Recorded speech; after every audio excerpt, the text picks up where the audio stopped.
Assalamualaikum warahmatullahi wabarakatuh. Salam sejahtera untuk kita semua. Om Swastiastu, Namo Buddhaya, salam kebajikan. Ketemu lagi dengan kita di acara yang penuh inspirasi, acara tempat berbagi informasi, acara di mana Itjen lebih dikenal, Itjen lebih dekat dikenal oleh masyarakat. Tentunya di acara Bincang Pengawasan. Pemirsa sekalian, dimanapun Anda berada, hari ini saya ditemani oleh seorang narasumber yang sangat istimewa, narasumber yang luar biasa, muda, energik, dan tentunya smart dan kompeten di bidang yang hari ini akan kita bahas. Beliau adalah Dr. Haji Ahmad Syauqi yang saat ini beliau mengemban tugas, mengemban amanat untuk menakodai Subag, Humas dan SIP di Itjen Kementerian Agama. Selamat siang Bapak Kasubag. Selamat siang Pak Dede Sony. Gimana Bapak? Baik kabarnya? Alhamdulillah sehat. Baik, Pak Sony. Mohon izin Pak Kasubag, sebelum kita melanjutkan perbincangan ini lebih dalam dan lebih jauh terkait dengan materi yang akan dibahas, perkenan Bapak untuk bisa menyapa dulu sahabat-sahabat hebat ASN Kemenag dimanapun berada di seluruh level, baik eselon pusat, sahabat Kemenag yang ada di Kanwil, sahabat Kemenag yang ada di Kabupaten dan Kemenag Kota, sahabat Kemenag yang ada di UPT Asrama Haji dan di seluruh madrasah. Berkenan Bapak untuk menyampaikan data diri singkat untuk bisa silaturahmi langsung dengan sahabat-sahabat yang hari ini tentunya menyaksikan acara ini. Silakan Bapak. Assalamualaikum warahmatullahi wabarakatuh. Waalaikumsalam. Salam sejahtera bagi kita semuanya. Yang saya hormati Pak Haji Dede Sony, Amin. Sahabat saya yang kayak khasnya masih ada ya kan, hijaunya terang Pak. Siap. Terus selanjutnya buat sahabat-sahabat semua, para ASN Kementerian Agama di seluruh penjuru Indonesia, sekali lagi mari kita terus semangat, terus berjuang, terus menegakkan integritas, dan yang terakhir tetap jaga kesehatan selama pada posisi musibah yang tidak kenal berhenti, COVID-19. Semoga Tuhan yang Maha Esa memberikan perlindungan dan selalu kesehatan bagi kita semua dan seluruh keluarga besar Kementerian Agama. Itu yang mungkin sementara bisa disampaikan Kang Dede. Siap. Mohon izin Pak Kasubag, sebelum kita melanjutkan perbincangan lebih jauh, lebih dalam terkait dengan kehumasan, saya menyampaikan biodata ini untuk disampaikan ke pemirsa supaya bisa lebih kenal, lebih dekat dengan narasumber yang sangat istimewa ini. Saya untuk narasumber kali ini, pemirsa sekalian, kita kehadiran seorang sosok yang insya Allah sangat inovatif. Beliau adalah Dr. Ahmad Syauqi SH MHum. Hari ini beliau menjabat sebagai Kepala Subbagian Sistem Informasi dan Humas di Inspektorat Jenderal Kementerian Agama. Untuk status, beliau sudah menikah dan jenjang pendidikan terakhir beliau adalah S3 di Universitas Airlangga Surabaya di tahun lulus di tahun 2018. Saya kira cukup Pak Kasubag, Bapak narasumber. Terima kasih Pak Deson. Untuk mempersingkat waktu, karena supaya kita lebih ada waktu cukup untuk mendalami kedumasan, karena luar biasa kedumasan ini Pak Kasubag. Karena seperti yang kita pahami bersama bahwa humas itu menjadi, boleh dikatakan ruh atau bahkan salah satu dari core business Ijen, yang kita paham bahwa indikator kinerja utama Ijen itu salah satunya adalah persentase penyelesaian Dumas, dan itu sangat terkoneksi dengan Renstra. Nah, untuk supaya lebih paham, kita akan mulai dari awal terkait dengan pemahaman secara umum apa sih itu Dumas, dan tentunya Bapak yang hari ini mengemban untuk kaitan dengan kedumasan ini tentunya di Subag Bapak, kira-kira visi dan fungsinya seperti apa, mohon penjelasannya Pak Kasubag. Baik. Terima kasih Pak Dede Sony, sahabat saya yang paling baik ini. Alhamdulillah. Sebelum di Dumas kebetulan saya harus nyantri lama kan di bagian eksternal ya. Iya. Bagian eksternal. Betul yang dikatakan oleh Pak Dede Sony tadi, bahwasanya memang salah satu core bisnis di Inspektorat Jenderal Kementerian Agama adalah pengabdian masyarakat. Tapi sebelum kita bicara terkait dengan tugas fungsi, bicara terkait apa itu Dumas, saya ingin mengatakan bahwa kita harus kembali kepada satu visi, di mana apa sih yang menjadi program strategis daripada Kementerian Agama. Yang pertama, kita harus memahami bahwa pada tahun 2020 sampai tahun 2024 kita memahami ada 6 strategi atau prioritas ya dari program Kementerian Agama. Dan inilah yang kemudian menjadi bagian yang tidak bisa dipisahkan antara dengan kegiatan dan tugas dan fungsi dari pengaduan masyarakat. Nah, kembali kepada program strategis, kita paham bahwa yang pertama adalah Kementerian Agama di samping kemudian kementerian yang mempunyai tugas terkait dengan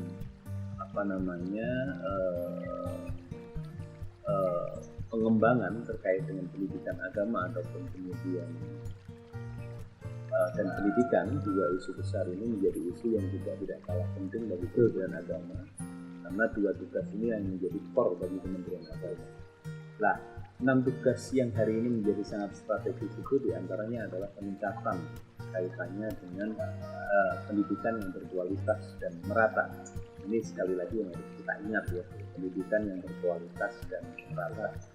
Tentu ada pertanyaan, tentu ada beberapa hal yang kenapa kemudian ini menjadi visi besar dari Kementerian Agama. Yang kedua adalah tentu setelah bicara terkait dengan visi peningkatan kualitas pendidikan yang merata, kita akan bicara strategi yang kedua atau kemudian program prioritas kedua adalah bicara terkait dengan peningkatan produktivitas pendidikan yang ada di Indonesia. Nah, strategi yang ketiga atau kemudian program yang ketiga adalah bicara terkait dengan peningkatan revolusi mental bagi satuan pendidikan yang ada pada Kementerian Agama. Lalu yang keempat adalah percepatan, sekali lagi ini kalimat yang penting, percepatan revolusi mental revolusi mental untuk kemudian mengembangkan sistem tata kelola pemerintahan yang jauh lebih baik. Lalu selanjutnya adalah di antara sekian ini ada strategi kaitannya dengan bagaimana meningkatkan pelayanan keagamaan. Terus kemudian bagaimana juga di dalamnya ada strategi atau kemudian program prioritas yang bicara terkait moderasi beragama. Nah, beberapa hal inilah yang kemudian menjadi konsepsi besar kaitannya dengan rencana strategis yang akhirnya diturunkan kepada langkah-langkah pengawasan yang ada di Ijen. Oke. Menjawab dari pertanyaan Pak Dede Sony tadi, apa sih yang kemudian pengaduan masyarakat? Pengaduan masyarakat itu adalah sumbangan, saran, pikiran, hal-hal lain yang kemudian menjadi keluhan bagi masyarakat yang disampaikan kepada Ijen, ya kan? Ini terkait dengan perbaikan tata kelola pemerintahan. Inilah sebenarnya yang menjadi dasar apa sih yang menjadi pengaduan masyarakat itu. Jadi pengaduan masyarakat itu nggak harus bicara terkait dengan keluhan, tapi juga pengaduan masyarakat itu memberikan tugas dan fungsi kepada Ijen bahwasanya masyarakat yang hari ini ingin memberikan saran atau perbaikan apapun itu selama menjadi kewenangan dari Kementerian Agama, maka itu juga menjadi bagian dari pengaduan masyarakat. Ya, kira-kira itu. Iya. Nah, selanjutnya setelah kemudian kita bicara terkait apa itu humas, tentu di situ kita akan bicara terkait dengan apa sih yang membedakan antara pengaduan masyarakat dengan whistleblowing dan begitu kira-kira pertanyaan. Bicara terkait tugas dan fungsi, kita di PMA 42 jelas bahwa kaitannya dengan subbagian pengaduan masyarakat dan sistem informasi ada 4 hal yang mungkin menjadi tugas berikut. 4 hal itu yang pertama kaitannya adalah pengelolaan pengaduan masyarakat itu sendiri, yang kedua adalah whistleblowing system, dan kemudian yang ketiga adalah kaitannya dengan sistem informasi pengawasan, dan yang terakhir ternyata di subbag ini nggak hanya kemudian bicara terkait dengan pengaduan masyarakat. Nah, kebetulan di divisi kami juga hari ini kami diberikan mandat kaitannya dengan unit mengelola gratifikasi atau ITC. Nah, ini beberapa hal yang kemudian memang sesuai dengan tema menjadi tugas dan fungsi dari subbagian pengaduan masyarakat dan Izin, kalau tadi kita lihat kalau saya sepintas membaca terkait dengan PMA 765 terkait dengan pedoman itu ya Pak Asubag, pedoman pengelolaan humas pengaduan masyarakat. Nampaknya di sana memang sudah sangat diatur sudah sangat detail dan rinci bagaimana alur dari humas itu, sehingga masyarakat, karena saya memahami bahwa salah satu subbag di Itjen yang memberikan ruang khusus untuk Itjen lebih dikenal dekat itu adalah Dumas. Karena itu yang terlibat bukan hanya ASN, tapi akan sangat mungkin yang masuk atau yang bersentuhan itu dengan masyarakat luas. Nah, dari sisi ini kira-kira mohon penjelasan dari Bapak terkait dengan alur yang ada di subbag Dumas terkait dengan pengaduan itu, terlepas bahwa itu aduannya yang sifatnya berkadar pengawasan atau yang tidak berkadar pengawasan seperti saran, kritik dan itu. Kira-kira alurnya seperti apa Pak, supaya nanti ketika ada masyarakat yang hendak memberikan masukan, saran atau mungkin pengaduan yang sifatnya berkadar pengawasan, terkait ada aduan penyimpangan dan seterusnya, itu supaya jalurnya pas dan untuk selanjutnya bisa ditindaklanjuti. Kira-kira alur untuk aduan itu seperti apa Pak? Pertanyaan yang menarik. Mungkin ada sebagian kalangan yang mungkin belum paham kaitannya dengan alur atau mekanisme, cara dan sebagainya lah ya.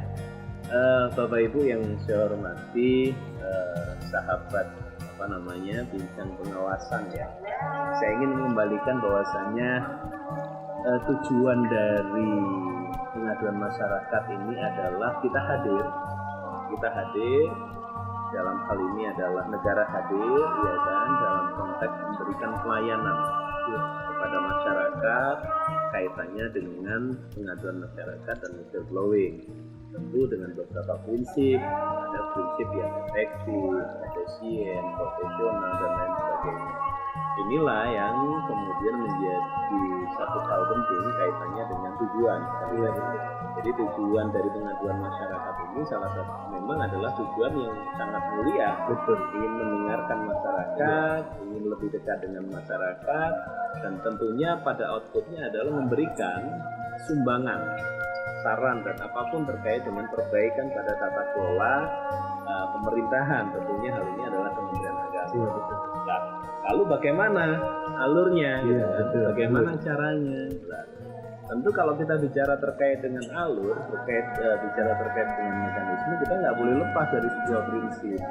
Nah, kita Bapak Ibu ASN semuanya, kita di Kementerian Agama mempunyai pedoman yang betul yang disampaikan oleh Pak Deson tadi itu, bahwasanya pedoman yang kita pakai adalah pedoman terkait dengan pengelolaan pengaduan masyarakat dan whistleblowing.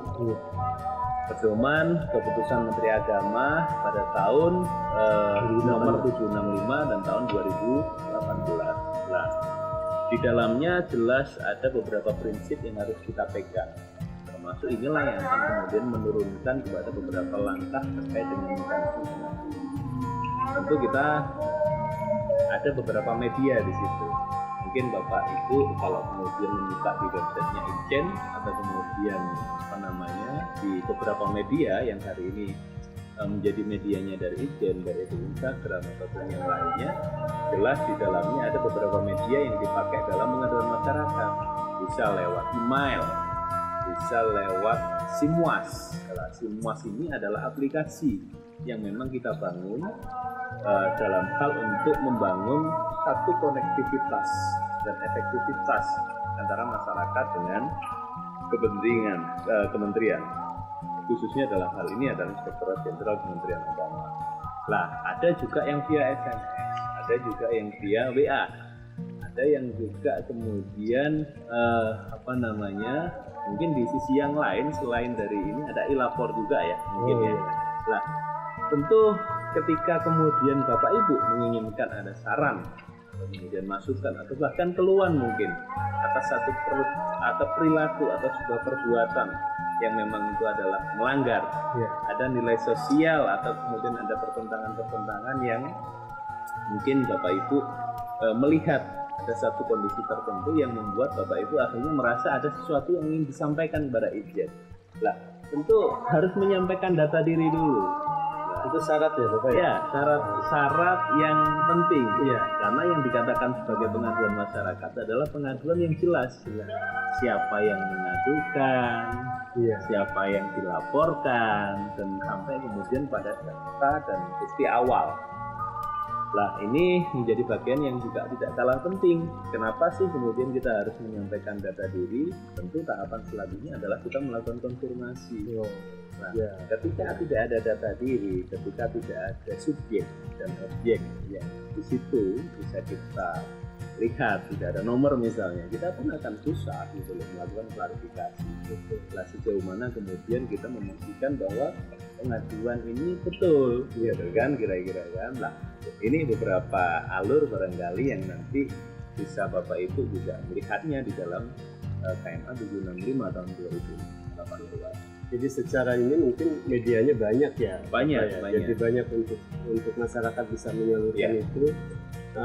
Ada hal yang perlu digarisbawahi Pak Kasubag, tentunya bahwa ketika berbicara aduan dan itu menjadi salah satu syarat data diri si pengadu itu, mohon izin bahwa di lapangan kadang-kadang secara psikologis si pengadu tidak cukup mampu untuk berani menuliskan data dirinya karena satu dan lain hal mungkin.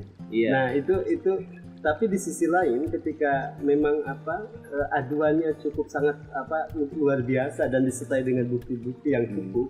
Nah, apa kiranya itu tidak menjadi bahan pertimbangan untuk Subag Dumas untuk mempelajari dan selanjutnya untuk menindaklanjuti itu? Jadi ada beberapa tahapan Pak Sony ya.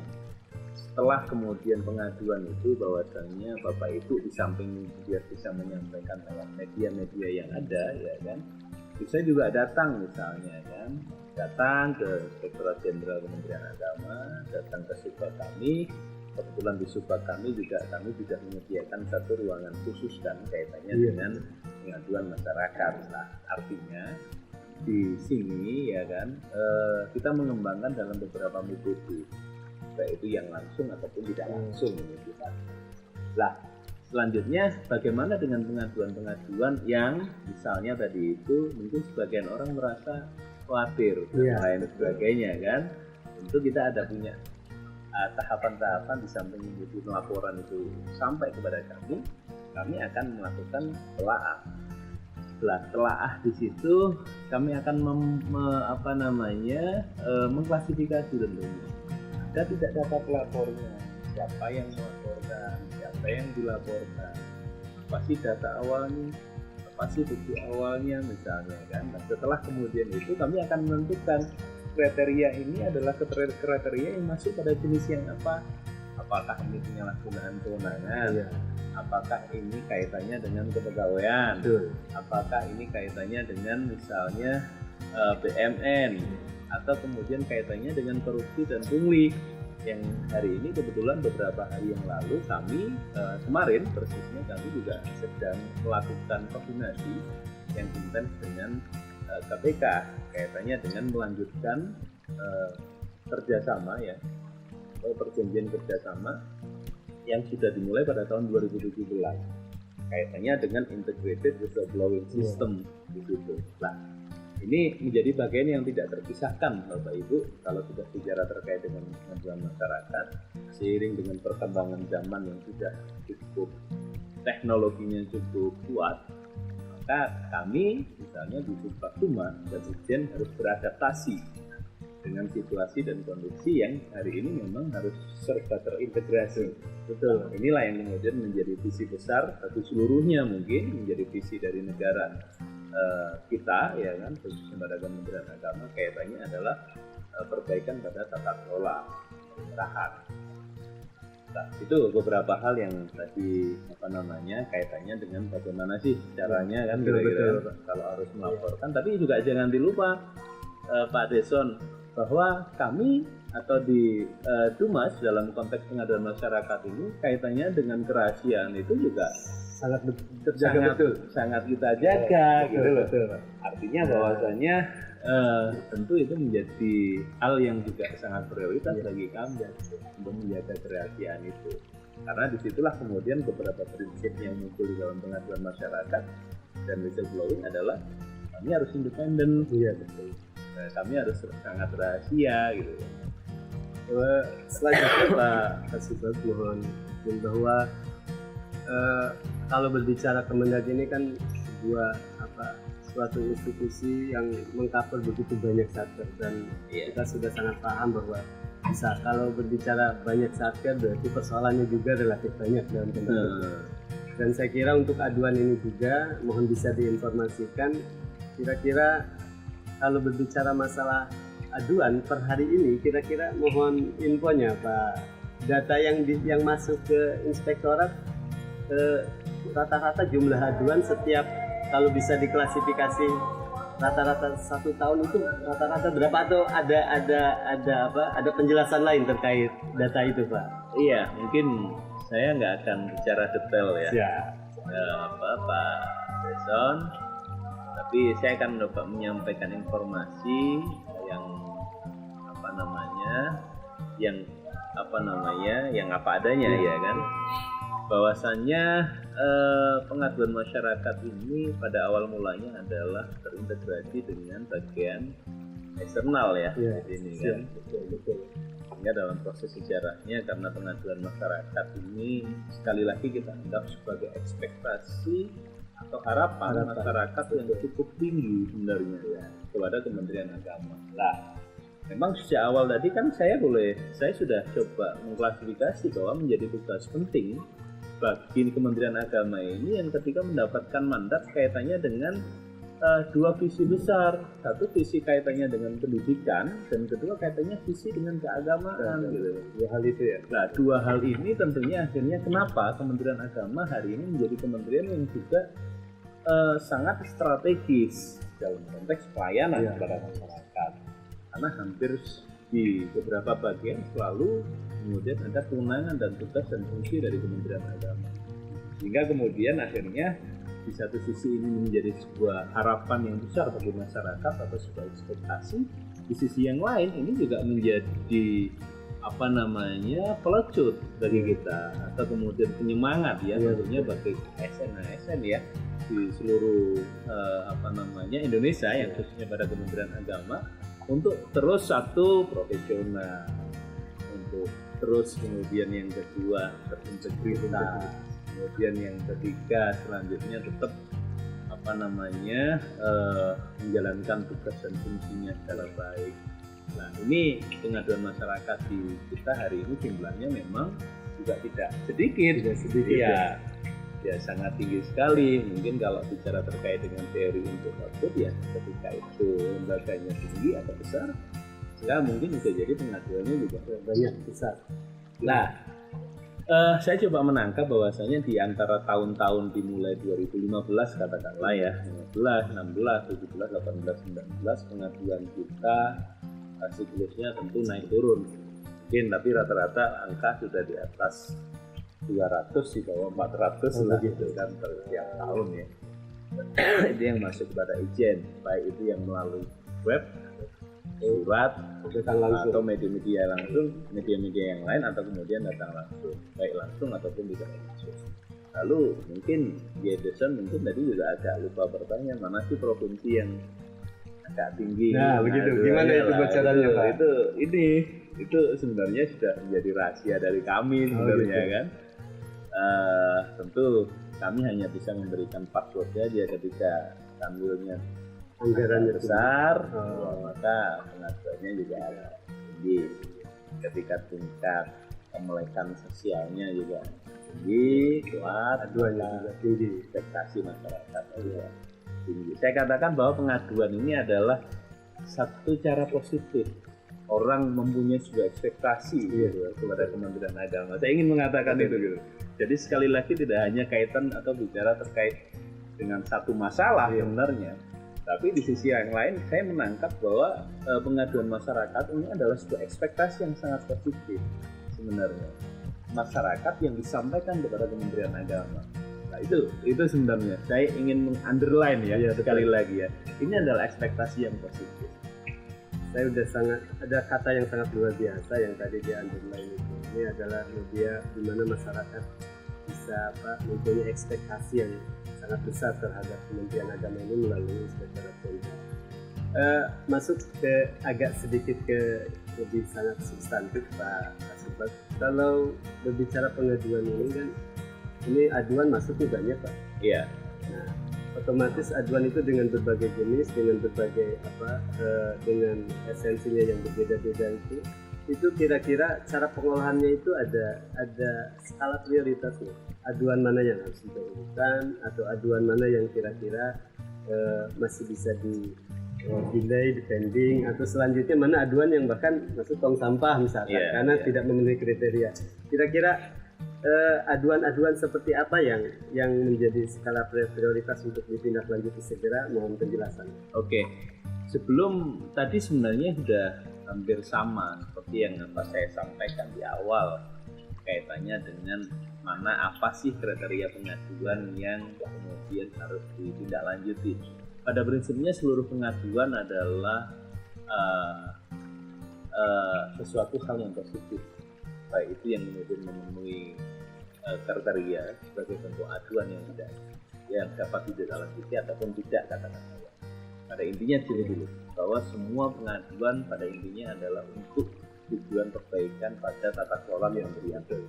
Oke, cuman kami pun harus mempunyai beberapa mekanisme yang tadi saya katakan bahwasanya yang paling utama itu adalah pengaduan yang tentu harus ada nama, kan? Ya, tentu ada nama, ada alamat. Kira-kira orang nggak seperti hari ini juga kami mendapatkan banyak pengaduan yang kaleng. Mohon izin saya mengatakan sayur lah ya, ini pengaduan sayur. Yang artinya di situ bisa dikatakan bahwa pengaduan ini tidak memenuhi dari kriteria pengaduan yang sudah ditentukan oleh KMA. Bahwasanya pengaduan itu harus jelas namanya, ada jelas terlapornya, jelas data awalnya, ya kan, sampai kemudian bukti-bukti mungkin. Tapi tidak jarang kami juga mendapatkan banyak pengaduan-pengaduan yang malah sudah lebih pada kriteria yang wajib untuk kemudian kita audit sebenarnya. Nah itulah tugas kemudian pengaduan masyarakat dalam hal ini berupa kami memklasifikasi mana dari sekian ini pengaduan-pengaduan yang kemudian ini bisa dikatakan berkadar pengawasan dan tidak berkadar pengawasan.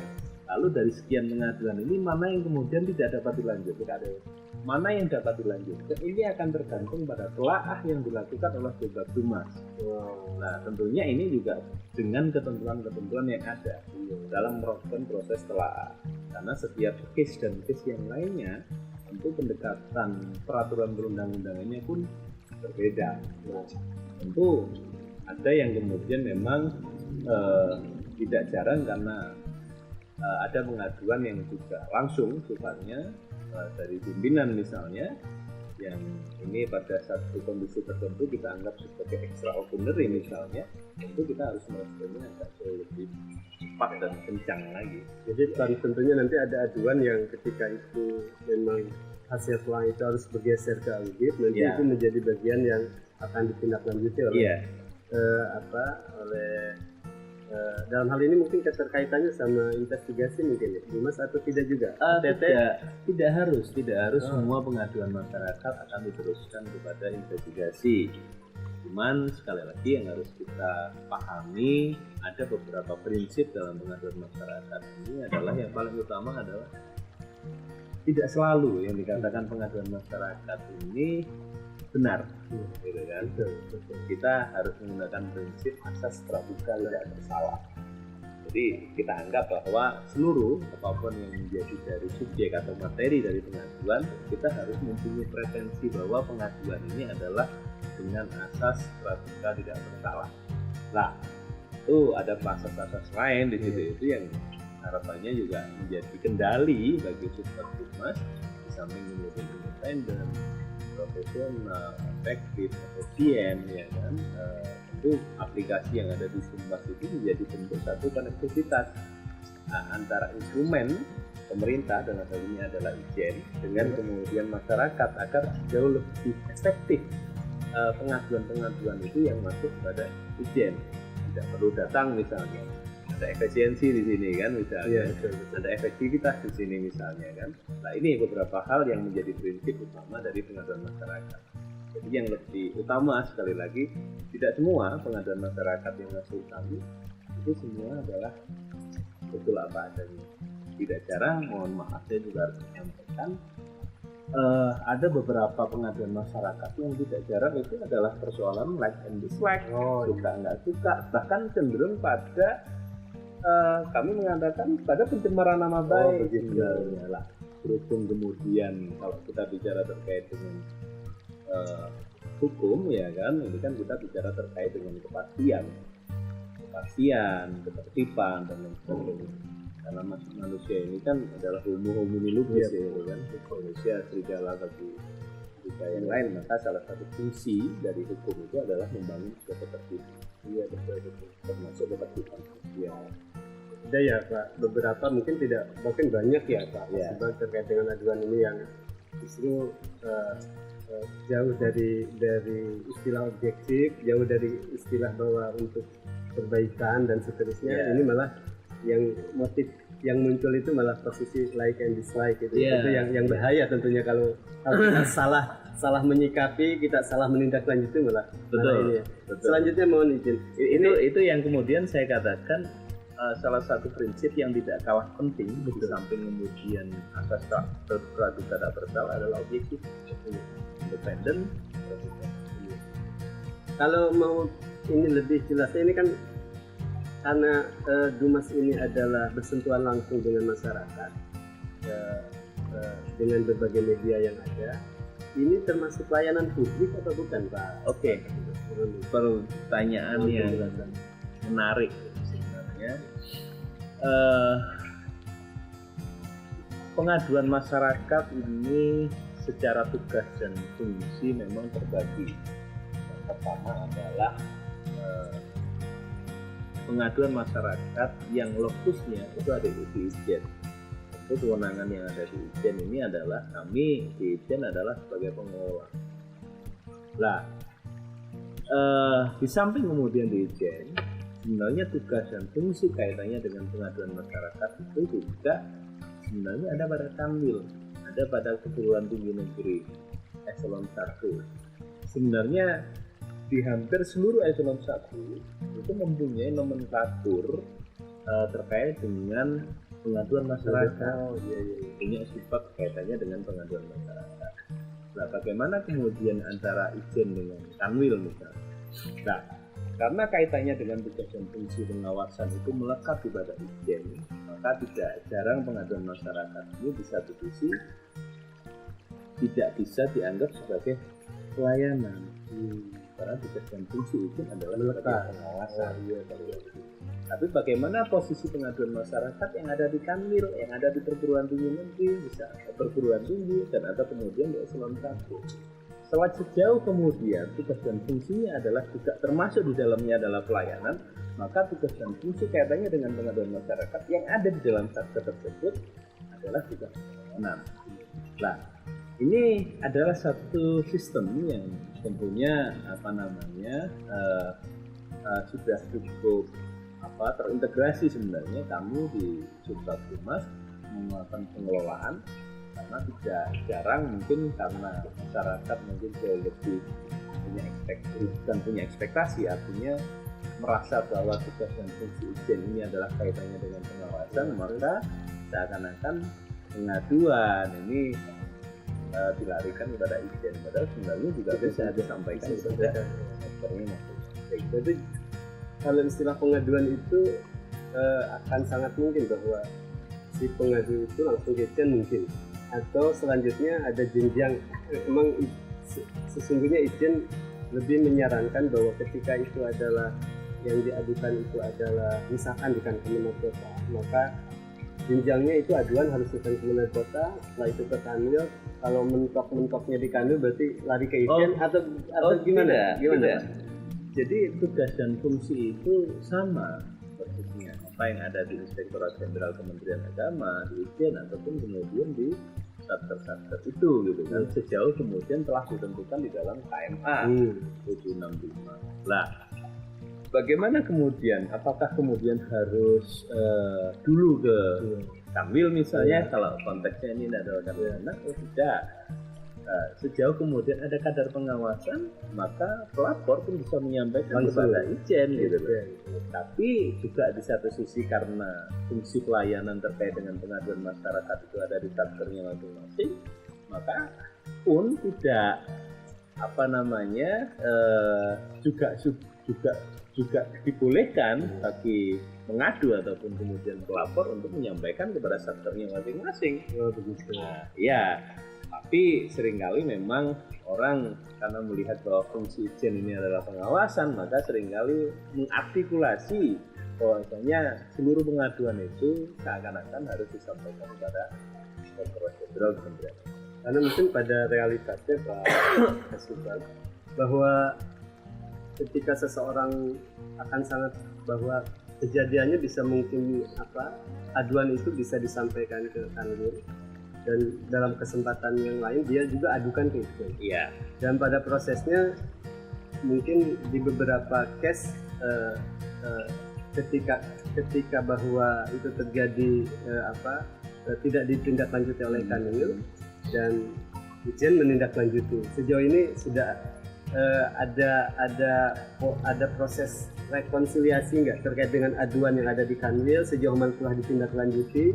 Nah, dan sejauh ini bagaimana posisi Ijen untuk melihat bahwa ada fenomena di mana aduan itu telah sampai ke Kanwil atau ke Kemenag kabupaten kota sementara belum ditindaklanjuti. Ini posisi Ijen seperti apa nanti untuk menyikapi hal itu? Jadi sekali lagi persis yang saya sampaikan bahwasanya seluruh pengaduan itu wajib ditindaklanjuti. Ada prinsipnya ya? Sejauh memenuhi ketentuan sesuai bentuk-bentuknya sebagai pengaduan, jenis-jenisnya sebagai pengaduan. Nah, disinilah kemudian tidak jarang apa yang disampaikan oleh Pak Dedek Soni tadi itu juga masyarakat merasa tidak puas misalnya ya kan atas pengaduan yang disampaikan di luar Inspektorat Jenderal, maka yang bersangkutan misalnya atau pelapor menyampaikan kepada Ijen. Tidak jarang juga ya tentu kami berkewajiban sejauh kemudian memenuhi ketentuan kami wajib untuk melakukan tindak lanjut. Nah, di luar itu kami ingin mengatakan di pengaduan masyarakat ini tidak hanya di subbab SIP mengatakan dan pengaduan masyarakat ini tidak bicara terkait dengan pengaduan masyarakat dan whistleblowing, tapi kami juga mempunyai tugas dan fungsi kaitannya dengan sistem informasi. Nah, apa yang menjadi diskusi kemarin kita rapat koordinasi dengan KPK kaitannya dengan integrated whistleblowing system? bahwa ada tuntutan perpres kaitannya dengan sistem pemerintahan berbasis elektronik misalnya. Ini satu ide atau gagasan yang kemudian hari ini menjadi semacam inovasi yang penting bagi seluruh kementerian atau lembaga misalnya ya, yang hari ini misalnya di Ijen yang kaitannya dengan pengawasan itu ada beberapa kegiatan atau fungsi yang hampir sama misalnya seperti KPK yang ini tentunya akan mencoba melakukan integrated whistleblowing system katakanlah ya, satu sistem yang terintegrasi tentu dengan batasan-batasan tugas dan fungsinya. Nah misalnya kalau kaitannya dengan KPK maka ada beberapa misalnya yang akan menjadi rencana dari perjanjian kerjasama kita ke depan nanti ini kaitannya dengan kriteria yang ada hubungannya dengan korupsi dan pungli. Nah, karena dari klasifikasi pengaduan masyarakat kita memang ada beberapa yang cukup signifikan misalnya kriterianya ya, di samping korupsi dan pungli misalnya ada penyalahgunaan ada kemudian kepegawaian misalnya ya. Nah ini beberapa hal yang tentu tidak semua pengaduan itu nanti terintegrasi misalnya dengan KPK misalnya tidak, tapi bisa jadi kita akan melakukan sebuah bisnis proses yang hampir serupa dengan KL yang lain misalnya yang ada kaitannya dengan Kementerian Agama. Core bisnis ini dibangun atas satu persepsi ketentuan yang hari ini menjadi inovasi, yakni perpres terkait dengan sistem pemerintahan berbasis elektronik, mengedepankan satu inovasi yang tentu outputnya adalah efektivitas ya. Tadi disebut whistleblowing ya Pak ya? Ya. Itu kan istilah yang berbeda dengan Dimas. Ya. Supaya kita lebih jelas dan pemirsa yang menyaksikan acara ini juga bisa mendapatkan informasi. Yang membedakan itu apa Pak? Whistleblowing dengan Dimas? Jadi kalau pengaduan masyarakat ini adalah saran, pikiran, gagasan, atau kemudian apapun yang kemudian disampaikan oleh masyarakat kepada gitu kan Kementerian Agama ini kan ini pengaduan masyarakat. Kedua, apa sih whistleblowing? Kalau whistleblowing adalah satu kegiatan ya kan, pelaporan yang disampaikan oleh pejabat misalnya atau ASN yang ada atas satu tindakan misalnya perbuatan melawan hukum, ada tindakan yang melanggar ketentuan, ada yang melanggar norma misalnya, atau satu perbuatan yang ada tindak pidana begitu yang kemudian itu bisa disampaikan oleh yang tersebut adalah ASN ya ini atau pejabat kepada kami Ijen lah. Kebetulan memang fungsi whistleblowing system ini menjadi hampir mirip sebenarnya dengan pengaduan masyarakat, cuman yang membedakan adalah subjek yang melaporkan. Tapi baik itu kemudian pelaporan, baik itu kemudian whistleblowing atau kemudian pengaduan masyarakat, pada substansinya adalah atau outputnya adalah bicara terkait dengan perbaikan tata kelola pemerintahan. Dan pemirsa sekalian, banyak hal yang tentunya diinformasikan oleh Pak Kasubag yang sangat luar biasa ini. Tentunya kita juga ingin mendengar bahwa sejauh ini dengan segala kerumitan, saya bilang kerumitan karena Dumas ini kan akan sangat berbeda cara pandang antara kita yang mengelola dengan yang melapor. Kalau yang melaporkan ingin dijawab, ingin dipuaskan lagi. Sementara kan kita bukan dalam posisi memuaskan itu, karena kan ada kriteria dan regulasi yang tentu harus ditempuh. Kira-kira kendala yang ada Pak, pada sampai hari ini terkait dengan pengelolaan Dumas itu yang paling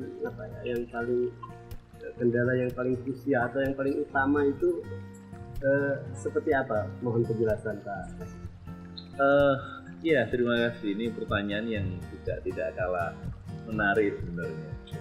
Dan saya ingin mengatakan suatu tugas dan fungsi nyaris hampir selalu ada tantangan. Saya lebih suka menggunakan kalimat tantangan dan sebuah masalah. Tantangan-tantangan yang kebetulan kami hadapi adalah tentu yang pertama adalah pada konteks regulasi ya.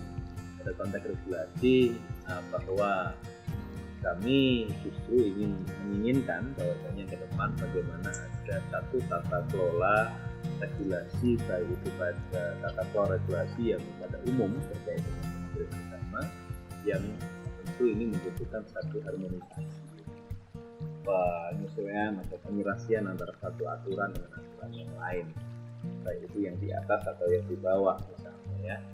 Dan tentu pada konteks pengaduan masyarakat dan whistleblowing pun sama. Nah, semakin lama prinsip dari sebuah hukum itu kan itu harus beradaptasi dengan lingkungan, situasi dan kondisi. Ini yang kemudian harus kita katakan bahwa hukum tidak boleh berjalan secara stagnan, karena yang dihadapi adalah makhluk sosial, ya kan? Kondisi, perkembangan, hubungan antara satu manusia dengan manusia yang lain, teknologi yang hari ini juga semakin tinggi, ini tentu membutuhkan satu strategi khusus. Tentunya paling tidak minimal dalam proses pembangunan satu sistem regulasi yang kait saja dengan pengaduan masyarakat yang hari ini dibentuk, misalnya tadi itu dihadirkan dengan pola sistem pemerintahan berbasis elektronik. Ini yang tentunya akan melibatkan banyak KL misalnya, akan melibatkan banyak satuan kerja misalnya. Tentu ini keadaan ini ya kan, satu teknologi ini yang hari ini menjadi isu yang sangat seksi, maka regulasi yang ada di dalam juga dituntut untuk beradaptasi dengan situasi dan kondisi seperti ini. Nah, tentu bagaimana dengan pengaduan masyarakat pun sama. Dan pengaduan masyarakat pun hari ini dalam konteks regulasinya juga harmonisasi, penguatan akan kemudian penyesuaian dengan peraturan-peraturan yang lain, baik itu yang di dalam Kementerian Agama sendiri ataupun kemudian peraturan yang di luar Kementerian Agama. Nah, yang kedua kaitannya dengan sumber daya manusia.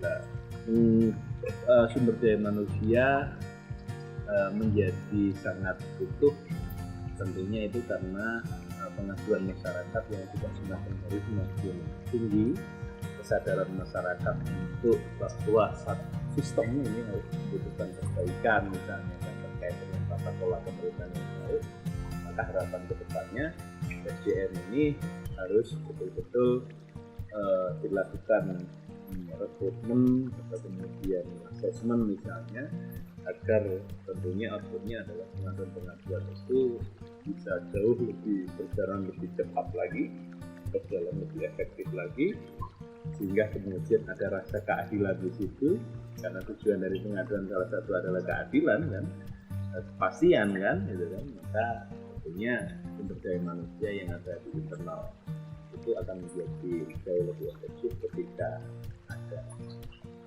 penyesuaian harus disesuaikan dengan kebutuhan dan fungsi dari kelompok jabatan yang ada di dalam. Terakhir Pak Subag, bahwa aduan itu seringkali kan substansi dari aduan itu kadang-kadang dengan ragam yang berbeda-beda. Ada yang betul-betul clear bahwa itu aduan atas dasar perbaikan tata kelola pemerintah. Di sisi lain ada aduan yang di dalamnya betul-betul aduan yang substansinya sangat intimidatif misalkan. Sejauh ini Pak Kasubag, mohon dijawab singkat, kira-kira apa yang ingin disampaikan Pak Kasubag dalam rangka memastikan bahwa penyelesaian aduan itu clear tanpa intervensi, bahwa betul itu sesuai dengan ketentuan. Kira-kira apa yang ingin disampaikan? Iya, hampir saya ingin mengatakan bahwa hampir di seluruh jabatan tidak ada kekuasaan yang absolut. Maka dalam sejarah proses demokrasi itu adalah pembatasan kewenangan. Tidak ada kewenangan manapun selama yang ada di dalam negara Republik Indonesia ini yang tanpa batas. Semua dibatasi. Menteri punya tugas dan fungsi yang tidak diatur oleh undang-undang, presiden juga punya tugas dan fungsi yang diatur oleh undang-undang. Bahkan sampai kemudian kepada kasubag ataupun staf sekalipun dibatasi. Nah, di kita misalnya semua ada pembatasan kewenangan, dan itulah kemudian kenapa harus dalam proses dalam hukum administrasi adalah pembatasan kewenangan. Sekali lagi bahwa administrasi ini adalah pembatasan kewenangan. Lah, pertanyaan yang menarik ketika sejauh mana mungkin kami bisa bertahan ketika ada intervensi. Nah, di samping kemudian kami mempunyai pimpinan yang tentu sekali lagi akan melakukan pengendalian dan kontrol, ada disposisi, ada monitoring misalnya, ada evaluasi lah. Beberapa ragam dari bentuk-bentuk atau metode inilah yang kemudian tentu menjadi satu kontrol bagi kami untuk terus mengedepankan prinsip-prinsip kaitannya dengan profesionalitas sama independen yang kemudian ditanyakan oleh Jason tadi. Nah, inilah yang kemudian sebagai sistem. Nah, tentu ke depan beberapa perbaikan kaitannya dengan pengelolaan pengaduan masyarakat juga harus lebih harus inovatif, ya. Tentu harapan saya bukan Bapak Ibu semuanya, teman-teman, sahabat-sahabat, pimpinan-pimpinan, arahan, itu menjadi sangat penting bagi kami untuk mempertahankan ya eksistensi pengaduan masyarakat ini yang hari ini sudah terlanjur menjadi satu ekspektasi yang cukup kuat, sebuah ekspektasi yang cukup wow ya kan bagi masyarakat untuk terus mendapatkan satu perhatian. Begitu. Selanjutnya langkah-langkah yang sudah disiapkan untuk penyelesaian di masa ini dari sisi pengelolaan itu Pak Kasubag saya yakin punya inovasi untuk itu. Ya, inovasi yang pertama adalah hari ini kami di samping kemudian sedang melakukan pembahasan kaitannya dengan draft perubahan regulasi, tentunya kaitannya dengan penguatan pengaduan masyarakat dan whistleblower itu sendiri. Kami juga akan mencoba ya kan menerima sekali lagi tawaran dari Komisi Pemberantasan Korupsi untuk membangun satu sistem bersama yang dikatakan adalah integrated whistleblower system, agar kemudian ada peran ya kan agar negara dalam hal ini yang tentu beberapa lembaga ini mempunyai tujuan yang sama tentunya ya kan, ini bisa bersama-sama membangun komunikasi, membangun satu metode, membangun satu kesepakatan yang di dalamnya tentu kaitannya adalah pengelolaan pemerintahan yang baik, tujuannya ada di situ.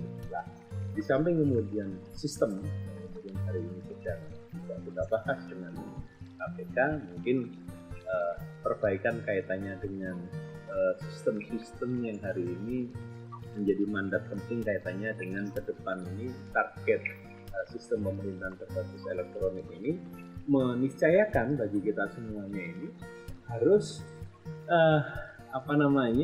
harus sadar kaitannya dengan teknologi. Makanya dalam proses bisnis yang hari ini ada Kasubag Humas tentu sudah menginginkan atau mengharapkan percepatan prinsip efektif dan efisien ini dengan percepatan pembentukan atau pembangunan aplikasi-aplikasi, termasuk di dalam rangka beberapa hari ke depan kami sudah menyiapkan satu aplikasi kaitannya dengan hukuman disiplin misalnya. Nah, hukuman disiplin hari ini yang menjadi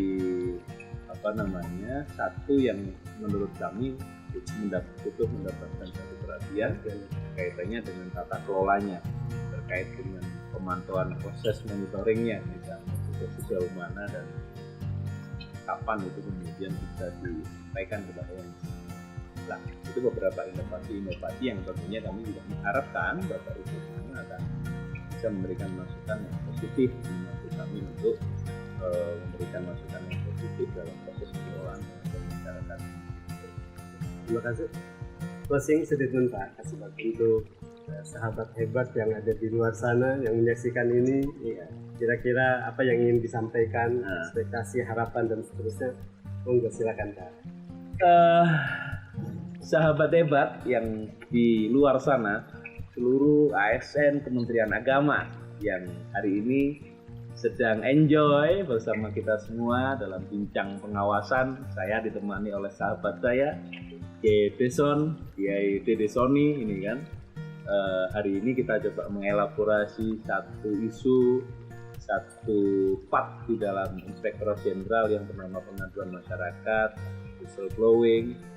Kita bicarakan dari hulu dan hilir tadi. Tentunya kami inginkan ini menjadi saya inginkan ini menjadi informasi bagi kita semua untuk saling untuk saling memperbaiki, mengingatkan satu sama yang lain, saling menjaga integritas satu sama yang lain, dan selanjutnya yang terakhir tetap semangat, ya kan, tetap sehat, tetap menjaga integritas Kementerian Agama. Dari saya demikian, terima kasih. Wabillahi taufiq wal hidayah. Wassalamualaikum warahmatullahi wabarakatuh. Terima kasih banyak Pak Kasubag yang telah menyampaikan banyak hal, informasi dan tentunya pengetahuan terkait dengan kehumasan dari sisi pengelolaan. Pemirsa sekalian, kita sampai di penghujung acara dan tentunya semoga pada edisi kali ini, edisi bincang pengawasan kali ini Indonesia bisa mengambil hikmah, manfaat dan mendapatkan banyak hal ilmu, terutama dari narasumber kita. Dan salam dari saya sebagai host, salam damai, salam sehat, dan terus mengikuti protokol kesehatan. Saya yakin sakit dan sehat itu adalah keniscayaan, tapi berikhtiar untuk tetap sehat itu adalah ibadah. Dan tentunya saya mohon maaf atas segala kehilafan. Saya Dede Soni, wal afa minkum wallahul muwaffiq ila aqwamit thoriq. Assalamualaikum warahmatullahi wabarakatuh. Waalaikumsalam.